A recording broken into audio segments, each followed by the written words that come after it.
Hello guys, welcome back to another short video discussion. Very good evening to all of you. कैसे हो आप सब? तो फटाफट कवर करते हैं इंटायर स्टॉक मार्केट के बारे में।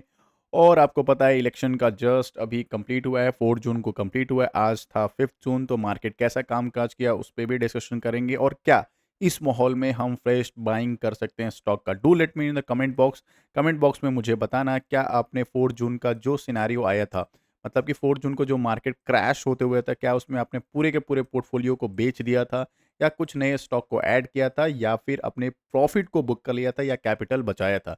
इनमें से आपने कौन से सिनेरियो को फॉलो अप किया था, कमेंट बॉक्स में बताना।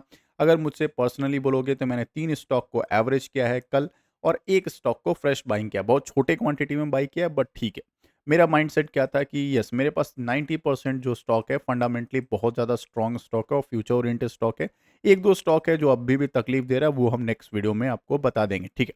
इस वीडियो में आए हो तो आपको पता है हम वीडियो लेके आते हैं तो विथ लॉजिक लेके आते हैं, और 10 बजे हमारा एक और वीडियो आता है जिसमें हम पूरे के पूरे जो भी स्टॉक जो हम आपके सामने ला रहे हैं उसका पॉजिटिव, मतलब कौन सा पॉजिटिव न्यूज़ आज के दिन था, कौन सा नेगेटिव था, क्यों उस स्टॉक में बाइंग आई थी, या क्यों स्टॉक वो सेल आउट हो गया था। उसके लिए आप मेरे साथ कनेक्ट हो सकते हो, तो लाइक एंड सब्सक्राइब कर देना। अगर सब्सक्राइब कर रहे हो तो बेल आइकन को डेफिनेटली क्लिक कर देना। जिस हिसाब से मार्केट ने कल रिएक्ट किया था वो बिल्कुल बिल्कुल डरावना था। मतलब कोविड आने के बाद जो कोविड का पैनिक नहीं देखा है वो कल देख के तो पूरा का पूरा पोर्टफोलियो बेच दिया होगा। वन डे का कैंडल में देखना, पूरा का पूरा जो मार्केट ऐसे ऐसे चल रहा था, कल एक सडन एक रेड कैंडल बना है। ठीक है, कल वन डे के चार्ट फ्रेम पे आप देख सकते हो, अगर ट्रेडिंग करते हो या भी एनालिसिस करते हो तो भी। ठीक है, चलो, अभी का करंट सिनेरियो क्या है? कल जो मैसिव सेलिंग आउट हुआ था, तो आज जो निफ्टी है वो स्लाइटली रिकवर किया। स्लाइटली मतलब क्या है? लगभग-लगभग 700% 700 पॉइंट का बाइंग आया था, माफ़ करिएगा। एंड 3 साढ़े 3% के ऊपर आज भी बाइंग आया था। उसके पीछे एक ही रीज़न था, क्या रीज़न था? यस, अभी जो गवर्नमेंट है, जो करंट गवर्नमेंट है, वो फिर से एनडीए जो गवर्नमेंट है, फिर से वापस आ रही है। मोदी मोदी 3.0 या 8 जून को वो शपथ लेते हुए नज़र आएँगे, ठीक है? बट इसमें 2 इफ है कि 2 अलाइज जो है, JDU if I am not wrong, और टीडीपी है, शायद ये 2 साउथ के एंड हमारे बिहार के, ये 2 हैं जो अलाइज मिलके इनको बहुमत दे रहे हैं, तो एनडीए जाके फिर से गवर्नमेंट बना रही है। बट ये दोनों मिल के दे रहे हैं, खुद के दम पे बीजेपी को नहीं आया, तो मतलब स्टेबल गवर्नमेंट बनाने का थोड़ा भी अभी भी अनसर्टेनिटी मार्केट में है। क्यों मैं कह रहा हूँ?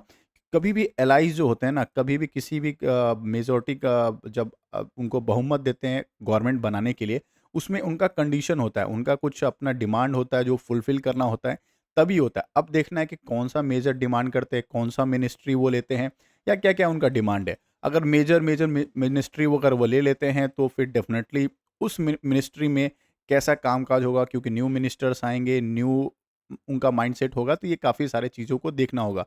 मेरे हिसाब से मानो तो यस, अभी कम से कम 10 दिन मार्केट को अवॉइड करो, कोई फ्रेश बाइंग नहीं करो। अगर आपके पास पहले से कोई स्टॉक है और फंडामेंटली बहुत अच्छा स्ट्रॉन्ग है, तो उसको चाहो तो एवरेज कर सकते हो, ठीक है? जो पहले से आपको पता है कि फंडामेंटली बहुत अच्छा स्टॉक है, उसको एवरेज करो, कोई दिक्कत वाली बात नहीं है, क्योंकि मार्केट आज भी है, मार्केट कल भी है और आगे भी रहेगा। मार्केट ज़ीरो नहीं होता है, एनी हाउ ज़ीरो नहीं होता है। ये एक इवेंट्स होते हैं, कोविड जो नहीं देखा है, उसके लिए कल के लिए एक सबक होगा। जो एग्ज़िट पोल आया, क्या बताऊँ यार, मतलब छोड़ो, उसको बोलना ही बेकार है। चलो, अभी हम कौन-कौन सा सेक्टर अभी रडार पर रख सकते हैं, क्योंकि आपको पता है मोदी जी का कल एक स्पीच आया था इलेक्शन कंप्लीट होने के बाद, मतलब कि उनका खुद का हेडक्वार्टर में एक आया था कि हम फ्यूचर प्लान्स क्या-क्या या कौन-कौन सेक्टर को देख रहे हैं, जिसमें हम प्लान ऑफ एक्शन कर सकते हैं। तो वी स्पीड अप सेमीकंडक्टर उन्होंने बोला है, और इलेक्ट्रॉनिक्स, ठीक है? और ये 2 सेक्टर को उन्होंने बूस्ट अप किया है कि फ्यूचर जो प्लान है हमारा न्यू टर्म में, हम सबसे ज़्यादा ये प्लान करेंगे। क्या करेंगे? हम हमारा जो प्लान ऑफ एक्शन रहेगा कि हम अचीव करेंगे पास्ट 2 ईयर टर्म्स में जो गोल्स था, उसको तो आगे बढ़ाएँगे ही बढ़ाएँगे। बट ठीक है, सेमीकंडक्टर को लेकर हम जो एशिया में है लार्जेस्ट स्मार्टफ़ोन प्रोड्यूसर बनना चाहते हैं, और प्लान कर रहे हैं इलेक्ट्रॉनिक सेमी प्रोडक्शंस के भी।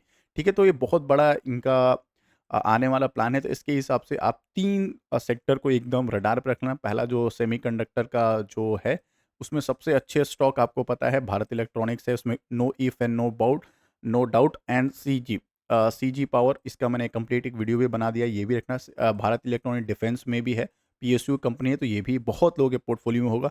डिक्सन टेक को एकदम रडार पे रखना। क्यों? क्योंकि देखो, एक तो इलेक्ट्रॉनिक सामान बनाते हैं, उसके बाद स्मार्टफ़ोन भी, ये सबसे ज़्यादा प्रोडक्शन इसी का है। ठीक है, इलेक्ट्रॉनिक्स स्मार्टफ़ोन्स की बात करें, सबसे ज़्यादा प्रोडक्शन जो है डिक्सन टेक का है। तो ऊपर जो तीनों के तीनों ऊपर के तीनों भारत इलेक्ट्रॉनिक्स की बात करें, सीजी पावर या फिर डिक्सन की बात करें, इसको रडार पे रख सकते हो। Third and the most important मतलब कि एक और स्टॉक को आप रडार पे रखते हो कि मोसिप सेमीकंडक्टर, ये मोशिप सेमीकंडक्टर, इसको ज़रा रडार पे रखना क्योंकि इसको ना कुछ 540 करोड़ का एक ऑर्डर मिला, बहुत शानदार ऑर्डर, एक क्योंकि एक स्मॉल कैप कंपनी है, ₹160 का प्राइस है। आज इसी वजह से इसका लगभग-लगभग 9% के ऊपर शानदार ये दौड़ा है, ठीक है ना? तो ये एक देखते रहना, बीएसई पे लिस्टेड है, बट ये इसको ना बहुत शानदार एक मिला है, क्या ऑर्डर मिला है। इसको रडार पे रखना, वॉच लिस्ट में ऐड करना, कोई बाइंग का रिकमेंडेशन नहीं देता हूँ, बट हाँ, क्योंकि इन सारे कंपनीज़ का बहुत अच्छा स्ट्रॉन्ग इनका पोर्टफोलियो है, स्ट्रॉन्ग इनका मार्केट कैपिटलाइज़ेशन है और स्ट्रॉन्ग इनका पीई रेशियो है। मतलब कि जो भी फंडामेंटल्स होते हैं बहुत शानदार है, इस वजह से आप इसको रडार पे रखना। Second and the most important, defence. अभी भी मैं कह रहा हूँ डिफेंस सेक्टर को बिल्कुल रडार पे रखना, क्योंकि अभी भी जो सेम गवर्नमेंट है वो डिफेंस में कोई भी कॉम्प्रोमाइज़ नहीं करेगी। सेम गवर्नमेंट आए या कोई करंट न्यू गवर्नमेंट आए, वो डिफेंस को तो कॉम्प्रोमाइज़ होते हुए नहीं देखेगी। हाँ, थोड़ा-सा प्रॉफिट बुकिंग डेफिनिटली आएगा बहुत बड़े-बड़े स्टॉक में। क्यों? क्योंकि बहुत ज़्यादा मल्टी बैगर रिटर्न दे चुकी है। तो रिटर्न देने के बाद क्या होता है, थोड़ा-सा प्रॉफिट बुकिंग का रीज़न मिल जाता है बड़े-बड़े इन्वेस्टर को, या फिर बड़े-बड़े लोग को 400-500% का रिटर्न दिख रहा होगा, तो वो प्रॉफिट बुकिंग कर सकते हैं। ठीक है? तो रडार पे रखना इस चीज़ को लेके। स्पेशली कह रहा हूँ क्योंकि भारत इलेक्ट्रॉनिक्स हो गया, भारत डायनामिक्स हो गया, भारत फोर्ज, मतलब जितने भी डिफेंस के जितने भी आपको दिख रहा है, वो सभी आपके रडार रहेगा। एचएएल तो सबका फेवरेट है, उसको तो कोई भूल ही नहीं सकता। एक सुखोई का उनका क्रैश हुआ है, आई थिंक एक ट्रायल क्रैश हुआ था, तो वो भी एक रडार पे है कि उस वजह से इसमें अच्छा खासा प्रॉफिट बुकिंग आई थे, वो भी हम न्यूज़ में कवर करेंगे। सेकंड द मोस्ट इम्पोर्टेंट मुझे लग रहा है कि हमें रेलवे सेक्टर को भूलना नहीं चाहिए। क्यों मैं कह रहा हूँ? अभी भी रेलवे में जो सबसे ज़्यादा इम्पोर्टेंट अभी जो दिखा रहा है, आरवीएनएल दिख रहा है मेरे को, और आईआरएफसी, ये 2 स्टॉक को आप कभी भी मत बेचना, क्योंकि आपको इसका बिज़नेस मैंने मल्टीपल टाइम बताया, इसका बिज़नेस शानदार अफ़लातून इसका बिज़नेस है। फ्यूचर ओरिएंटेड है, ग्रोथ ओरिएंटेड है, मोनोपोली है, और स्पेशली अगर आईआरसीटी देख रहे हो, ये तो पूरा का पूरा मोनोपोली है। हाँ, नो डाउट Q4 का जो रिज़ल्ट था, आईआरसीटी का एक्सपेक्टेशन मीट नहीं किया था, बट आईआरएफसी और आरवीएनएल का अफ़लातून Q4 का रिज़ल्ट आया था, ठीक है? अभी भी इनका बहुत अच्छा टारगेट सेट है, आने वाले टाइम में बहुत शानदार दिख रहे हैं। अगर आपको बहुत कम दाम पे मिले या फिर आपको डिस्काउंटेड प्राइस पे मिले, आईआरसीटी, आईआरएफसी, आरवीएनएल, ये सबको रडार पे डेफ़िनेट रखना। ये सारे स्टॉक को लॉस में बेचने वाले नहीं है। कुछ भी करो, लॉस में नहीं बेचना है ये सारे स्टॉक, ठीक है ना?